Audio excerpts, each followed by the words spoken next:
Hello friends, மற்றும் ஒரு amazing story. சரி, நம்ம இப்ப கதைக்குள்ள போலாமா?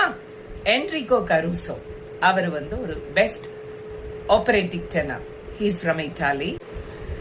அவர் ஒரு முறை மேடையில பாடும்போது அவருக்கு மேடையில மக்களை பார்த்த உடனே ஒரு பயம் வந்துருச்சு. அவரால் பாட முடியல, வியர்த்து போனார். வெக்கி தலை குனிந்து ஸ்டேஜை விட்டு கீழே இறங்கிட்டு பேக் ஸ்டேஜ் போயிட்டு அவருடைய ஆள் மனசுக்கு கட்டளையிட ஆரம்பிச்சார். என்னுள் இருக்கும் பெரிய மனிதனே வா, என்னுள் இருக்கும் சிறிய மனிதனே வெளியேறு அப்படின்னு சொன்னார். சொல்ல உடனே கொஞ்ச நேரத்துல தன்னை ஆசுவாசப்படுத்திக்கிட்டு குளோரியஸா ரொம்ப என்ட்ராலிங் பெர்ஃபார்மன்ஸ் கொடுக்க ஆரம்பிச்சார். அவருடைய சப்கான்சியஸ் மைண்டுக்கு அவர் இட்ட கட்டளை அவரை மிக உன்னதமான ஒரு பொசிஷனுக்கு கொண்டு போய் விட்டுச்சு.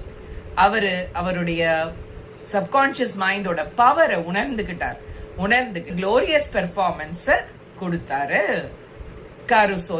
ஒரு யூனிவர்சிட்டி கேர்ள் அவ நடந்து போயிட்டு இருக்கா ஸ்ட்ரீட்ல. அப்ப ஒரு பெரிய ஷாப்ல ஒரு ஹேண்ட்பேக்கை பாக்குறா. அந்த அழகிய ஹேண்ட்பேக் அவளை ரொம்ப டெம்ப்ட் பண்ணுது வாங்கணும்னு சொல்லிட்டு. ஆனா அவகிட்ட அதுக்கு போதிய பணம் இல்ல, அதனால வாங்கல. Very costly handbag. ஆனா அவ என்ன பண்றா, வீடு வந்து சேர்ந்துடுறா. மனசு ஃபுல்லா அந்த ஹேண்ட்பேக்ல தான் இருக்கு, எனக்கு வேணும்னு நினைச்சிட்டே இருக்குது. அப்புறம் அடுத்த நாள் அவளுடைய பர்த்டேக்கு அவ பாய் ஃப்ரெண்டை மீட் பண்ண போறா. பாய் ஃப்ரெண்டை மீட் பண்ண போகும்போது பாய் ஃப்ரெண்ட் ஒரு கிஃப்ட் கொடுக்குறாரு. கொடுத்த உடனே அதை ஓபன் பண்ணி பார்த்தா அவளுக்கு ஒரே சந்தோஷம். ஏன்னா அவ நேத்து எந்த ஹேண்ட்பேக் தனக்கு வேணும்னு நினைச்சாலோ அந்த ஹேண்ட்பேக்கையே கிஃப்ட் பண்றாரு அவரோட பாய் ஃப்ரெண்ட். இதுதான் the power of subconscious mind. உங்களுக்கு வேணும்னு நினைச்சீங்கன்னா போதும், பணம் இருக்கு இல்ல அதெல்லாம் அந்த சப்கான்சியஸ் மைண்டுக்கு தெரியாது, அது உங்களிடம் கொண்டு வந்து சேர்க்கும். ஃப்ரெண்ட்ஸ், நமக்கும் கோபம், கவலை, எமோஷன்ஸ் நிறைய வரும். அப்படி வரும்போது நம்மளுடைய கோபத்தை, கவலைய காமிக்காம நம்மளுடைய ஆழ் மனசுக்கு நாமளே கட்டளையிடணும். அமைதியாக இரு, கட்டுப்பாட்டுடன் இரு அப்படின்னு நமக்கு நாமே கட்டளை இட்டுக்கணும். சிச்சுவேஷன்ஸை நம்ம ஓவர் கம் பண்ண முடியும். இதுதான் ஆழ்மனத்தின் அற்புத சக்தி. இது the treasure is within you அப்படின்ற இந்த ஃபர்ஸ்ட் சாப்டர்ல Joseph Murphy the power of subconscious mind அப்படின்ற இந்த புக்ல எழுதி. கான்சியஸ் மைண்டுக்கு நம்ம கட்டளைகளை இடும்போது அது நமக்காக வேலை செய்யும். நைட்டு படுக்க முன்னாடி உங்களுக்கு நாளை காலையில நான் 4 மணிக்கு எழுந்திருக்கணும்னு சொல்லிட்டு படுங்க. 4 மணிக்கு உங்களுக்கு முழிப்பு வருதா இல்லையான்னு பாருங்க.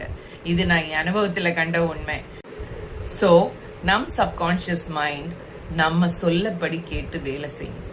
நம்ம என்ன சொல்றோமோ அது கேட்கும். அந்த subconscious mind must be under your control.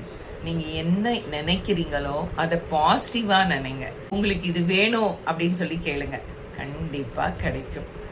என்ன வேணா கிடைக்கும்.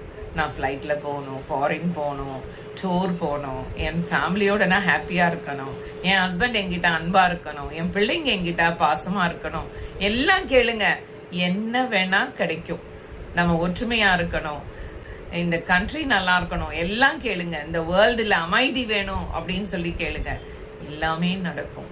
ஸோ நம்மளுடைய சப்கான்சியஸ் மைண்டோட பவரை நம்ம யூஸ் பண்ணணும். நன்றி, வணக்கம்.